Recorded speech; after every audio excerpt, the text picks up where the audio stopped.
Assalamualaikum warahmatullahi wabarakatuh. Waalaikumsalam warahmatullahi wabarakatuh. Waalaikumsalam warahmatullahi wabarakatuh. Halo, selamat pagi anak-anak. Bagaimana kabar kalian hari ini? Sehat semuanya? Luar biasa. Selamat pagi, sehat Bu. Alhamdulillah. Terima kasih ya atas partisipasi kalian mengikuti kelas Bahasa Indonesia pada pagi hari ini. Semoga kita senantiasa diberi kesehatan untuk selalu bersemangat dalam menjalani keseharian kita.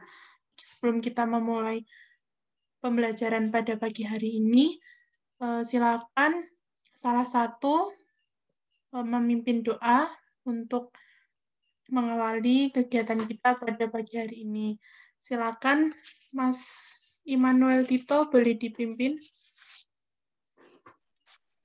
Baik, untuk memulai kegiatan pembelajaran pada pagi hari ini, kita berdoa menurut keyakinan dan kepercayaan kita masing-masing. Berdoa mulai.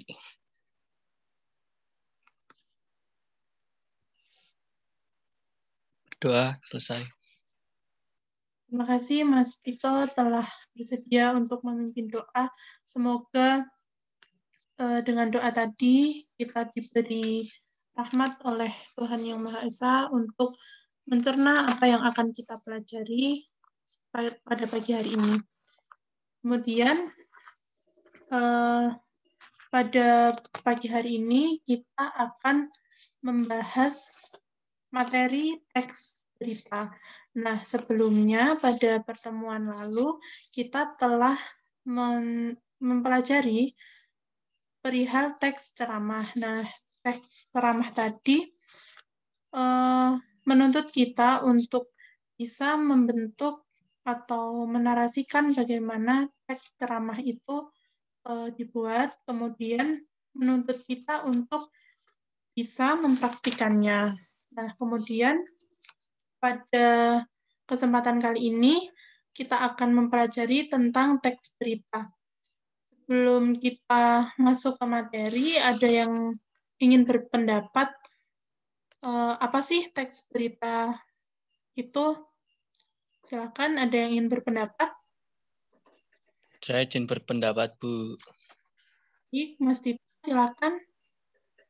Teks berita adalah laporan yang isinya berupa informasi aktual dan terkini. Oke, boleh. Saya izin share screen dulu ya, anak-anak.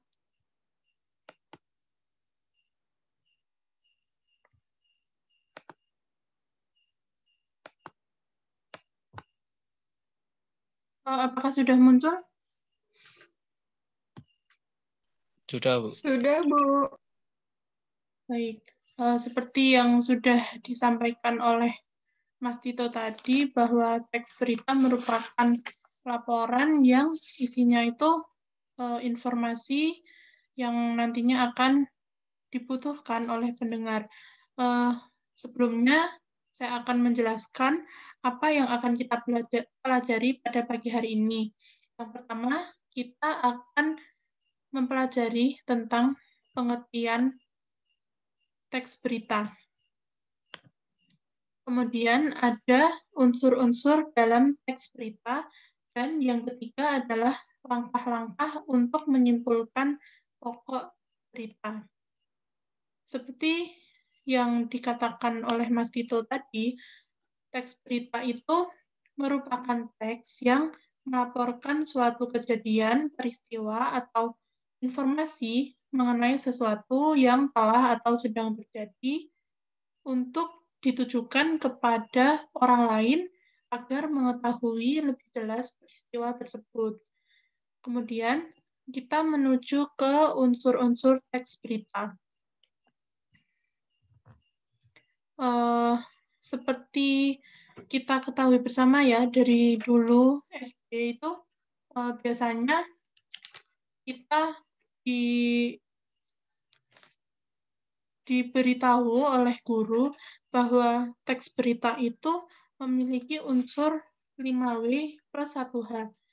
Apa aja sih 5W+1H itu? Kalian pasti juga tidak asing ya tentang istilah ini. Untuk yang pertama itu ada what.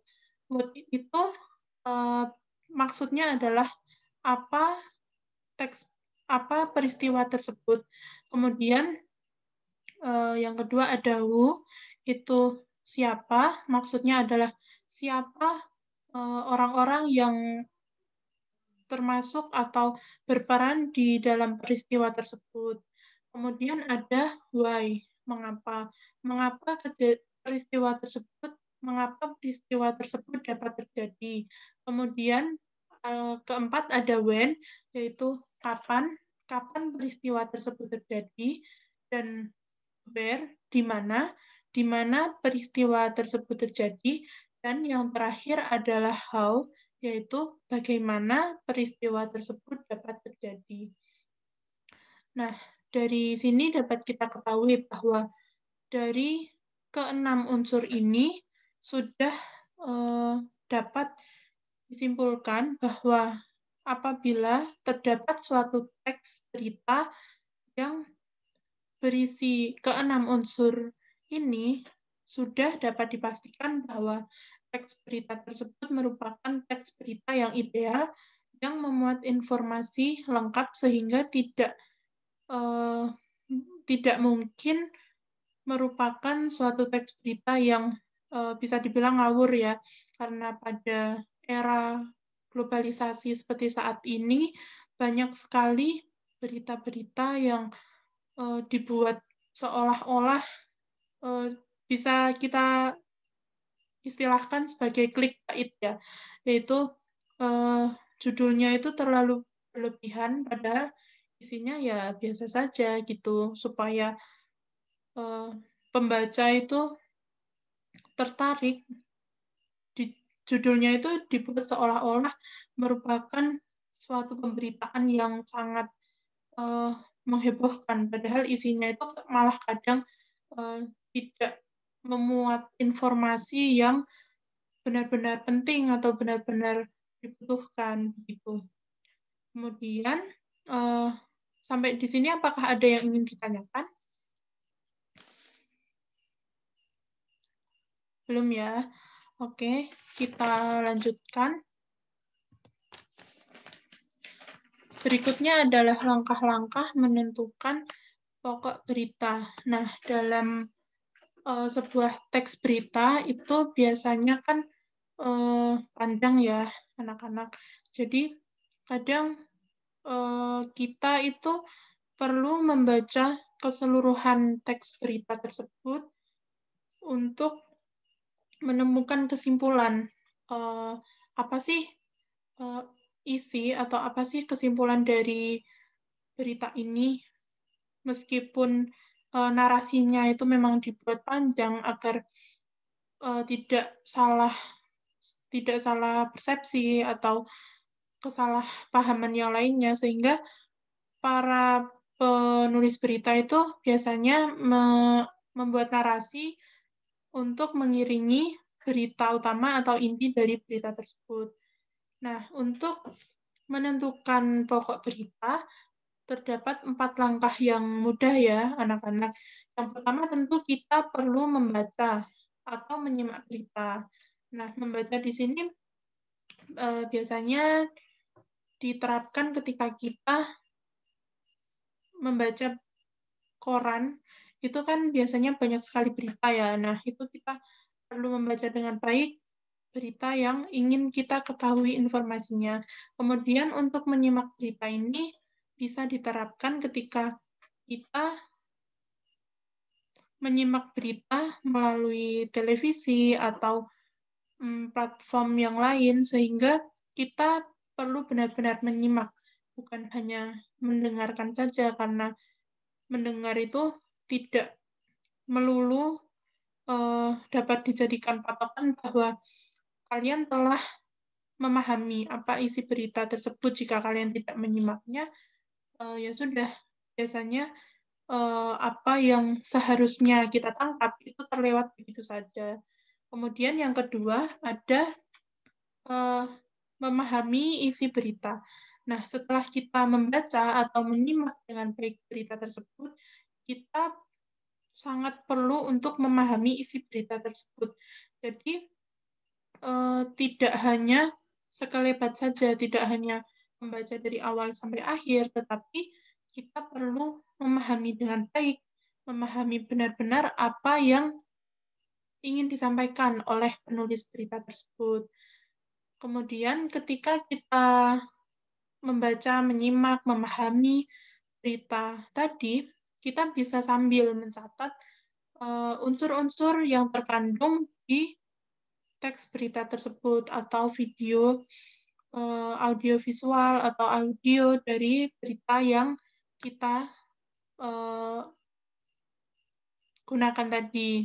Nah, kita bisa sambil mencatat itu apa aja, apa berita tersebut itu tentang apa, kemudian siapa saja, di mana, kapan, bagaimana, mengapa, dan seterusnya kita bisa mencatat ketika kita mencoba memahami isi berita. Kemudian berada di tahap akhir, yaitu untuk menyimpulkan isi berita. Nah, dari ketiga cara di atas tadi yang telah Ibu jelaskan, itu kan kita bisa menarik kesimpulan. Dari unsur-unsur yang sudah ada, kita bisa menarik kesimpulan apa isi berita yang paling inti begitu. Karena kita telah memiliki patokan, kita memiliki unsur-unsur teks berita yang sudah kita catat. Kemudian, jika kita telah mampu menyimpulkan isi berita, maka kita bisa dibilang memahami dengan baik, membaca dengan baik, menyimak dengan baik teks berita tersebut. Setelah itu, sebelum dilanjut, apakah ada yang ingin bertanya? Belum ya? Oke. Nah, di sini terdapat contoh berita. Apakah ini jelas, anak-anak?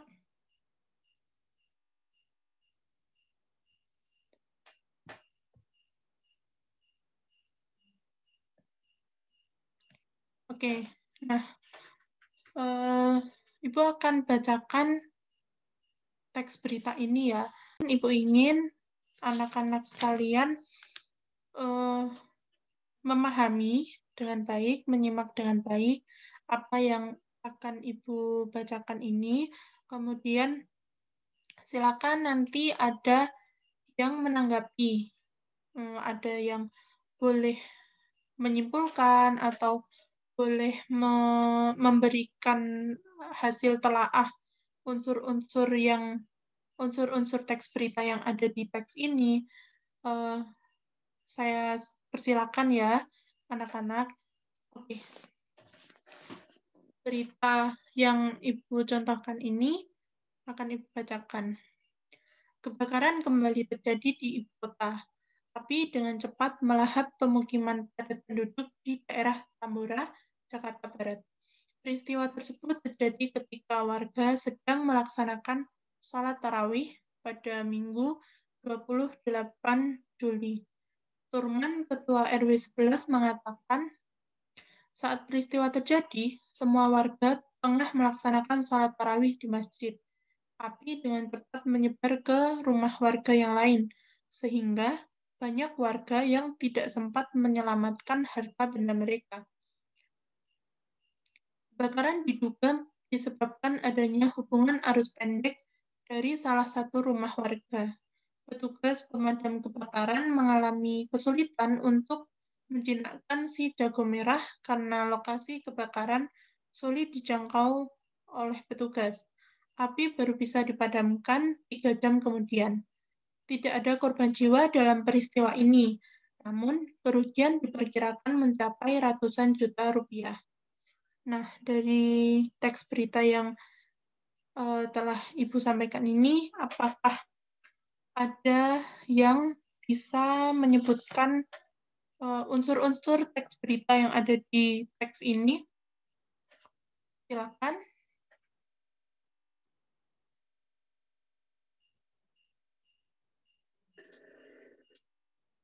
Saya, Bu. Oke, siapa itu? Boleh, silakan. Mbak Ervina ya? Iya. Jadi unsur berita yang pertama itu ada what itu kebakaran. Lalu yang when itu Minggu tanggal 28 Juli. Kalau yang when Tambora, Jakarta Barat. Kalau yang RT 11 Tambora. Kalau yang Y ada hubungan arus pendek dari salah satu rumah warga. Kalau yang WHO itu adalah ketika warga sedang sholat tarawih terjadi korsleting dan api dengan cepat menyebar ke rumah warga yang lain. Oke, terima kasih Mbak Ervina. Tepat sekali ya, anak-anak yang disebutkan Mbak Ervina tadi sangat tepat. Saya ulangi ya Mbak Ervina, what itu kebakaran. Nah, berarti di sini peristiwanya itu kebakaran. Kemudian when, kapan peristiwa ini terjadi? Pada Minggu 28 Juli. Kemudian where, di mana peristiwa ini terjadi? Di Tambora, Jakarta Barat. Dan why, itu mengapa? Mengapa terjadi peristiwa kebakaran ini? Disebutkan di sini karena adanya hubungan arus pendek dari salah satu rumah warga. Dan yang terakhir yaitu how, bagaimana peristiwa ini terjadi, yaitu ketika warga sedang sholat tarawih, terjadi konsleting dan api dengan cepat menyebar ke rumah warga yang lain tanpa sepengetahuan warga, sehingga warga tidak dapat menyelamatkan harta benda mereka. Nah, terima kasih Mbak Ervina. Tepat ya, anak-anak semua. Jadi, di dalam teks berita ini sudah lengkap, ada unsur 5W plus 1H. Berarti teks berita ini sangat tepat dan sangat ideal untuk dijadikan pemberitaan untuk disebarluaskan ke masyarakat. Kemudian, Ibu ingin ada yang menyimpulkan teks berita ini. Apakah ada yang ingin menyampaikan kesimpulannya?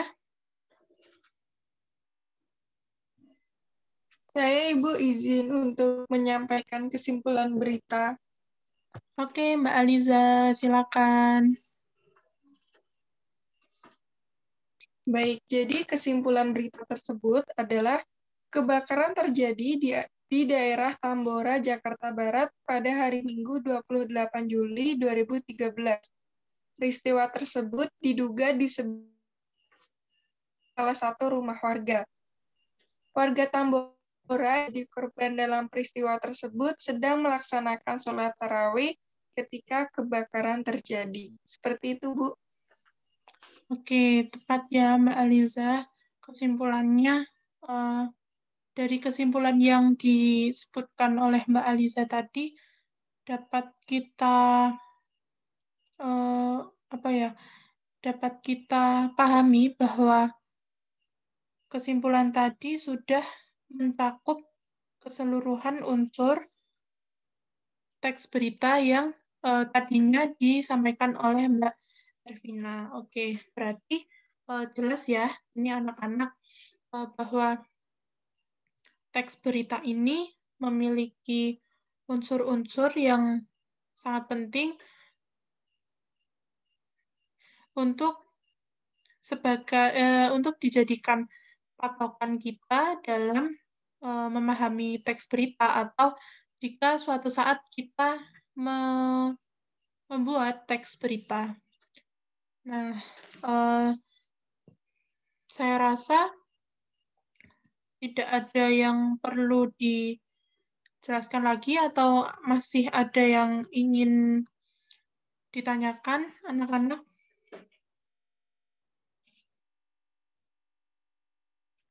Tidak ada ya? Oke. Nah, oke, anak-anak, dari apa yang telah kita pelajari tadi, dapat Ibu tarik kesimpulan ya, bahwa kita perlu memahami konteks berita secara logika dan juga memahaminya dengan baik sesuai dengan konteks yang disampaikan, tidak melihat dari sisi lain yang bukan merupakan inti dari berita tersebut. Kemudian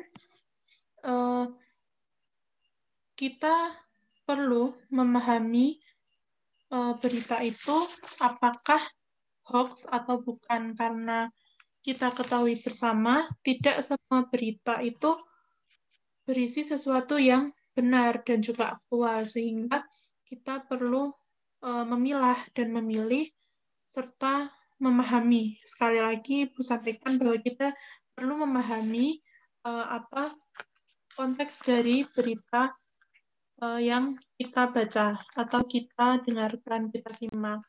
Nah, kita ketahui bersama bahwa pada zaman dengan arus globalisasi yang hampir tidak ada lagi batasan, kita perlu menanggapi berita yang ada, peristiwa-peristiwa yang terjadi dengan logika, dengan berdasarkan objek yang diutamakan, bahwa tidak semua hal itu benar-benar diberitakan dengan baik oleh penulis berita. Kadang kita terlalu fokus dengan satu berita saja sehingga kita mengesampingkan berita lain, padahal itu tidak kalah penting dari berita yang muluk-mulukkan oleh biasanya di media sosial.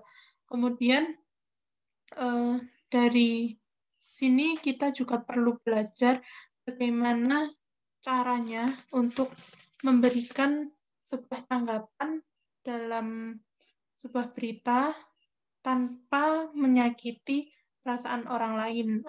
Misalnya kita berbeda pendapat, ya sudah, tidak apa-apa. Lebih baik kita diskusi, kita saling tukar pendapat, sehingga tidak terjadi perseteruan antar teman atau antar keluarga hanya karena meributkan satu berita yang kita tidak tahu apakah berita tersebut benar atau tidak. Nah, dari pembelajaran pada pagi hari ini, Ibu ingin memberikan tugas kepada anak-anak terkait dengan praktik menulis teks berita dan praktik membaca teks berita. Jadi Ibu ingin dua praktik sekaligus ya, anak-anak.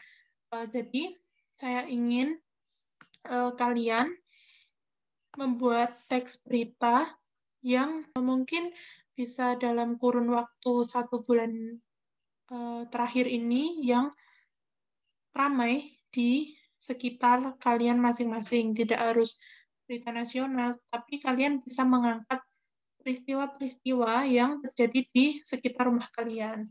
Nah, itu Ibu ingin kalian membuat berita tentang peristiwa tersebut, kemudian Ibu ingin kalian mempraktikkan membaca berita layaknya reporter di televisi-televisi, kemudian Ibu ingin kalian mengunggahnya di akun Instagram kalian masing-masing. Nah, karena ini di era pandemi ya, anak-anak, jadi marilah kita memanfaatkan media sosial yang ada untuk dijadikan media kita dalam belajar. Nah, untuk tugasnya apakah ada yang ingin ditanyakan? Atau ada yang keberatan? Oke, tidak ya. Baik, terima kasih. Saya rasa sudah cukup pertemuan pada pagi hari ini. Terima kasih kalian telah berpartisipasi aktif, kalian telah menyimak dan memahami dengan baik. Semoga apa yang saya sampaikan, apa yang kita pelajari bersama ini dapat bermanfaat bagi kita semua, dapat menjadi sesuatu yang dapat diterapkan di kehidupan kita sehari-hari. Terima kasih semuanya. Semoga tetap sehat, semoga senantiasa dalam perlindungan Allah Subhanahu wa taala. Semoga pandemi ini segera berakhir sehingga kita bisa segera bertemu di ruang kelas, bukan hanya virtual seperti saat ini hanya melihat layar kaca, sehingga kita bisa berinteraksi secara langsung. Oke, apakah ada yang ingin disampaikan? Oke, tidak ya.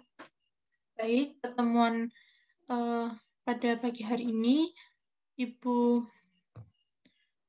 cukupkan dengan membaca hamdalah, alhamdulillahirabbil alamin. Semoga bermanfaat. Terima kasih. Wassalamualaikum warahmatullahi wabarakatuh. Waalaikumsalam warahmatullahi wabarakatuh. Terima kasih, Bu. Terima kasih semuanya.